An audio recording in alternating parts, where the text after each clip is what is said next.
ministro Juan Manuel Ibarguren, que nos va a presentar a nuestro siguiente invitado. Juan Manuel, gracias. Bueno, primero, muy buenas noches. Es un gusto recibir a todos los compañeros de la Cámara. Compañero es un término que acuña no el movimiento de esta hora, sino que es anterior, es un término social. Digo porque lo uso.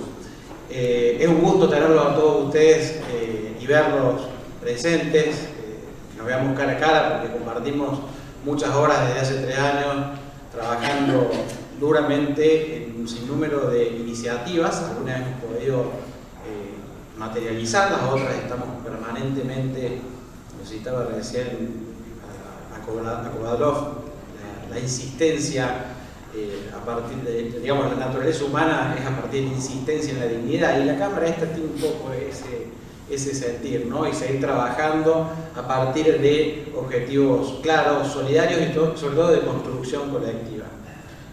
Nosotros nos tenemos que defender de una Argentina corporativa, y de las corporaciones que gobiernan la Argentina no se sale con héroes o con digamos, activos de individualismo, sino a partir de la construcción y sentirnos acompañados en momentos de adversidad. Creo que todos nos hemos sentido así y hemos podido darle músculo a algo en donde estábamos antes de la intemperie, solos, discutiendo con actores del sector que hacen valer su poder de negociación dominante, que las reglas o las diferentes leyes les han dado determinados privilegios y sobre todo someten a nada más y a nada menos que ¿quién? Al médico. Nosotros hemos planteado una Cámara que trata de revertir esa historia a partir de la construcción, a partir del trabajo multidisciplinario, con exposición pública, política, pero con una decisión clara de jerarquizar, y tomo algunas ideas, por ejemplo la de Gerardo, que todo el mundo hable de Cameoff en este momento, que todo el mundo repita e identifique lo que es la Cámara, porque la Cámara no tiene otro objetivo que el jerarquizar y el defender los intereses de la oftalmología en general, ninguna cuestión individual, ninguna cuestión particular, y venimos tratando de cumplir esa misión. Bueno, haciendo esta introducción, por supuesto no extendiéndome, quiero presentar a un gran amigo que nos ha acompañado en todo este proceso desde el primer momento, que nos ha inspirado a partir de tener una visión estando en diferentes lugares y con diferentes perspectivas, el doctor Carlos Regazzoni, en este momento donde la medicina sufre una crisis que no está divorciada de lo que ocurre en el país. La medicina está en crisis, en una crisis dramática, y nosotros somos protagonistas principales. Entonces, Carlos, te recibimos con un gran aplauso y bueno, y con el desafío de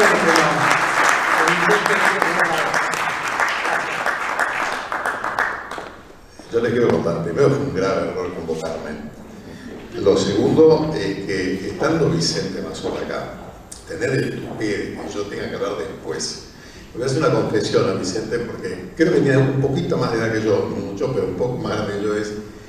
Y es la persona que yo más admiré cuando supe que había alguien en la medicina, uno está enfrascado, ¿no? Cuando supe que existía Vicente Mazzola, fue la persona, el orador que más admiré por su impresionante capacidad de análisis. Así que, ¿cómo hago yo ahora, Carlitos, para empardar semejante análisis impresionante que hizo que a los médicos tanto nos gusta? Bueno, no creo tener éxito. Pero entonces voy a empezar con un episodio de la historia, que fue en la República, Sócrates, hablando con Glaucón, que era su hermano, que es el interlocutor en la República. Glaucón, que era el que le tocaba hacer las preguntas inocentes, le dice, y Sócrates, estaban imaginando la sociedad ideal, ¿no? Imagínense el portento de esa obra arquitectónica monumental que hoy, 2500 años después, seguimos conversando, reflexionando sobre ella y que seguro nunca fue superada. ¿Habrá de tener médicos nuestra república, nuestra ciudad? Y Sócrates le dice, sí, Glaucón, ha de tener médicos y de los mejores.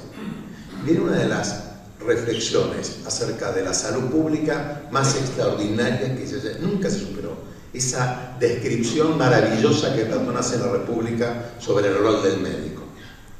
Entonces, yo les voy a hablar de 4 cositas. En base a esto, dar un marco que es la tarea. Después a reflexionar un poquito sobre la tradición médica para alimentar nuestro orgullo. Un pequeño comentario acerca del desfiladero minado de peligros que nos espera.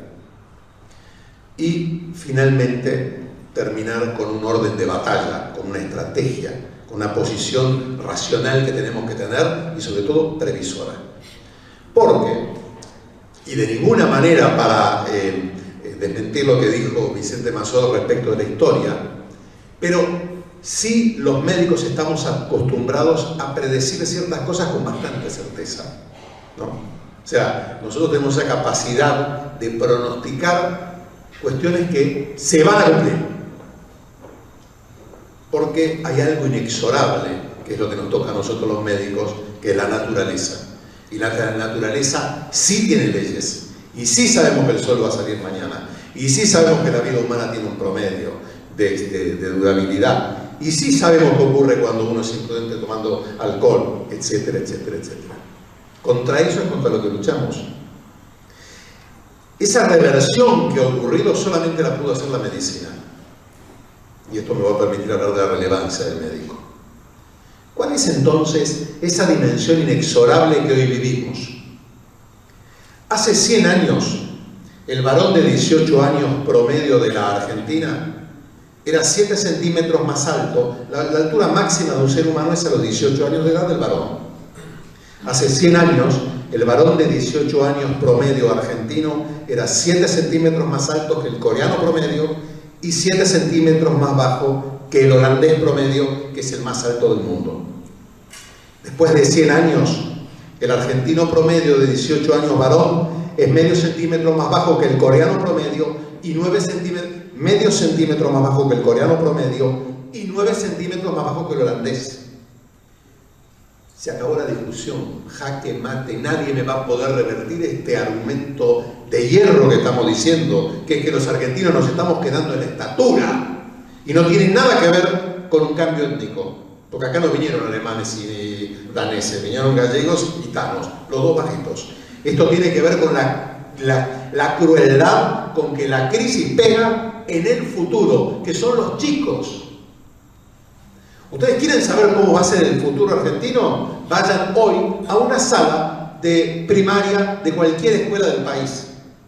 La mitad de esos chicos va a festejar el Año Nuevo 2100. Y un tercio de esos chicos va a cumplir 100 años de edad. Entonces, 62% de esos chicos hoy viven en la pobreza. Se quedan sin dientes a los 20 años. Su obesidad es la lipodistrofia, que no tiene remedio. Lo sabemos como médicos. La obesidad propia de la pobreza no tiene cura ni siquiera con cirugía bariátrica. Están tomando 7 millones de personas, no toman los medicamentos que necesitan para la presión arterial, el colesterol o la diabetes. Solamente 15% de los diabetes recibe tratamiento y control adecuado de su glucemia. Solamente 1 de cada 10 chicos que tiene asma, sabida, porque el asma no es silente, el chico que tiene asma se da cuenta que la tiene. Solamente 1 de cada 10 tiene su asma correctamente controlada. Muy probablemente se esté usando la mitad de los anteojos que se deberían usar. Cualquiera de los 10 tumores más frecuentes en la Argentina es 3 veces más letal que en un país desarrollado. Cáncer de colon, cáncer de mama, cáncer de pulmón. Ni hablar la brutalidad que está ocurriendo con el cáncer de cuello uterino o con las enfermedades hematológicas. ¿O creemos que es gratis que en Argentina los trasplantes de médula ósea son un tercio que en Francia? A ver si el trasplante de médula ósea es un tratamiento optativo. No es optativo. Si no se trata, si no se indica, la persona esa no tiene futuro para su vida. Entonces, ¿cuál será el pronóstico de la leucemia o el mieloma en nuestro país en comparación con los países desarrollados? La mortalidad infantil, estamos 50 años detrás de los países europeos. La mortalidad general, el adulto, el joven, miren, entre los 15 y los 60 años de edad es el momento más saludable de un ser humano, donde ahí la medicina puede obrar milagros. La probabilidad estadística de morir es 2 veces más alta que en Dinamarca, es más alta que en Chile, es más alta que en Uruguay. Y si usted va a los barrios del conurbano, es 3 veces más alta que en los países europeos. Entonces, esa es la tarea, porque a esta descripción calamitosa, como decía Vicente Mazot, de la crisis que se avecina, hay una realidad más triste todavía, que es que tiene remedio. Tenemos remedio para todos esos males. El 0,1% más rico de los Estados Unidos vive 100 años promedio de expectativa de vida.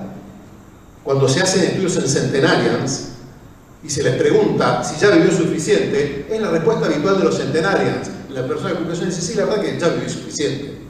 Entonces el secreto de la vida eterna ya se descubrió. El problema es que no está distribuido. Y no está distribuido por falta de recursos, pero sobre todo por falta de organización. Porque por cada peso que en Argentina gastamos en salud, Chile o Uruguay son 30-40% más eficientes que nosotros. Brasil es más eficiente que la Argentina en cómo gasta sus recursos de salud. ¿Alguien cree que esta portentosa tarea, que es que el argentino promedio debe vivir 10 años más de lo que actualmente vive, que en Solano o en Gleu o en Longchamps tiene que vivir 20 años más de lo que actualmente vive, que tenemos que bajar la mortalidad infantil 5 veces de mínima para compararnos con un país desarrollado? ¿Creen que ese portento es posible sin médicos?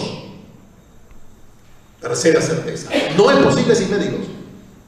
El médico fue un factor decisivo en la sobrevida humana. El ser humano sin médico, sin medicina, la expectativa de vida es de 27 años. Y eso lo atestiguan los achaques de la vejez.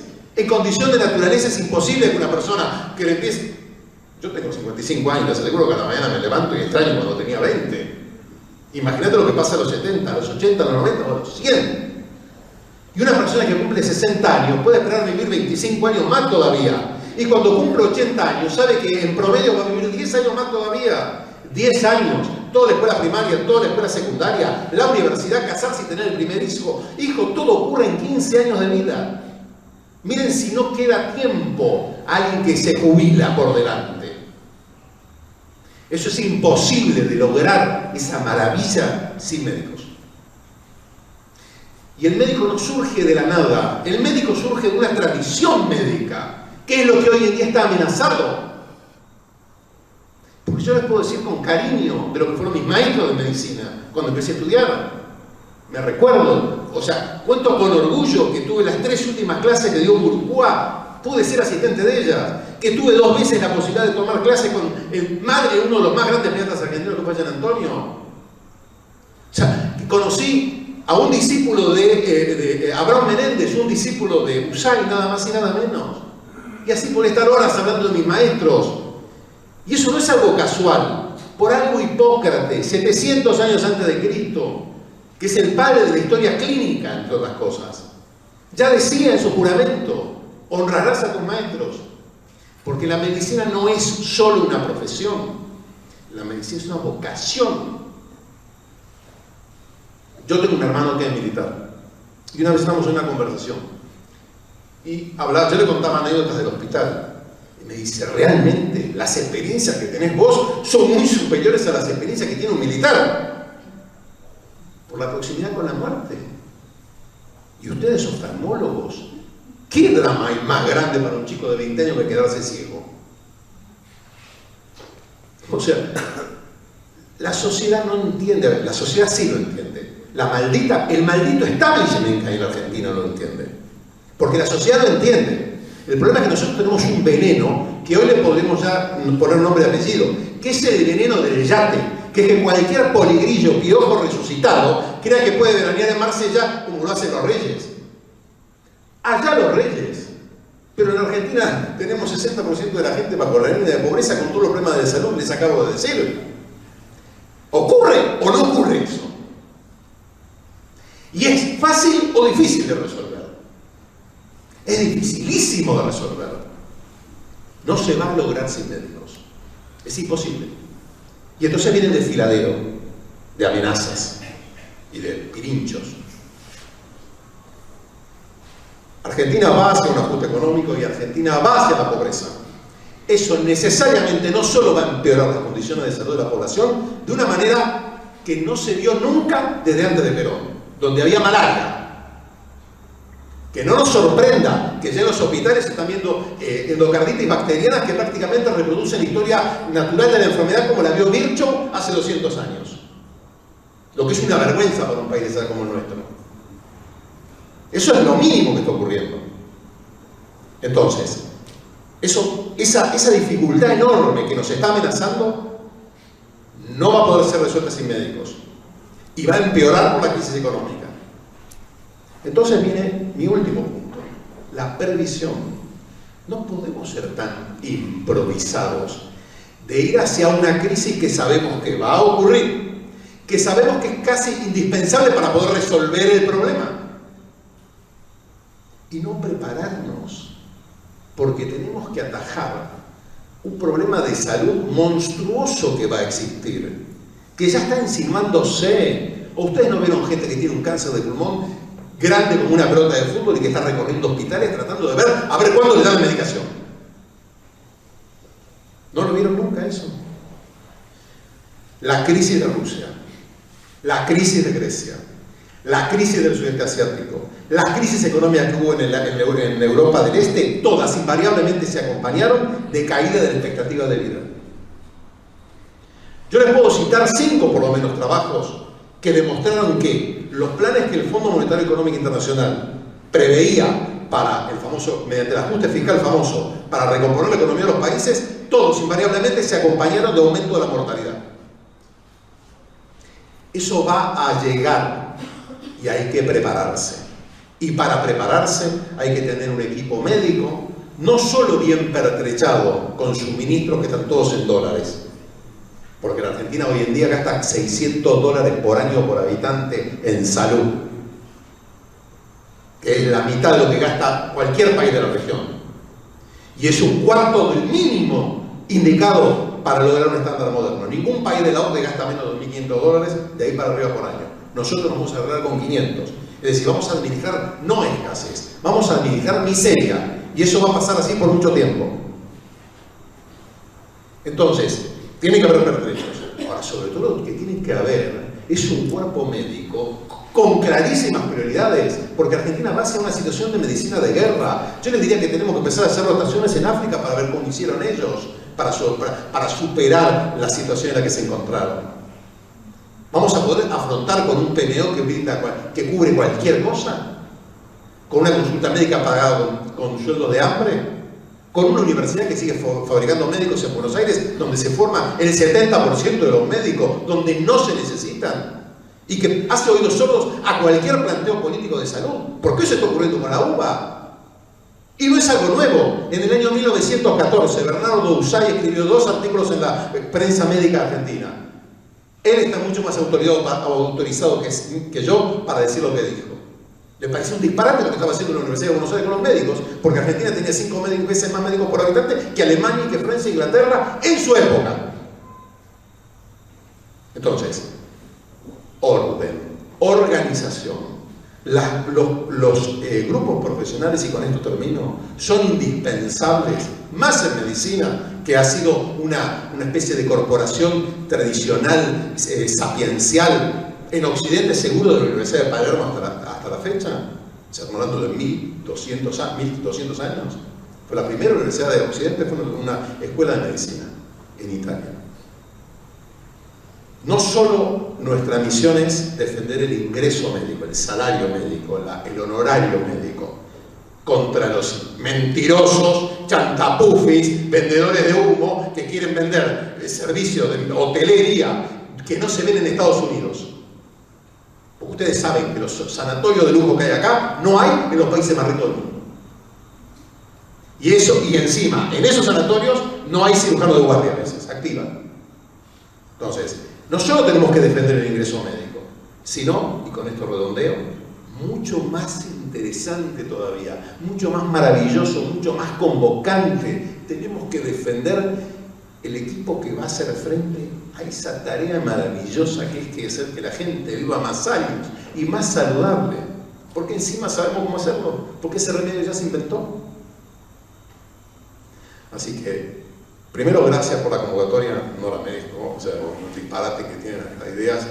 Me emociona poder hablar frente a un Quinquela Martín, que es un pintor que inspira tanto a la Argentina, ¿no? Él era huérfano, nunca supo quiénes fueron sus verdaderos padres, y los que lo criaron fueron sus padres, obviamente.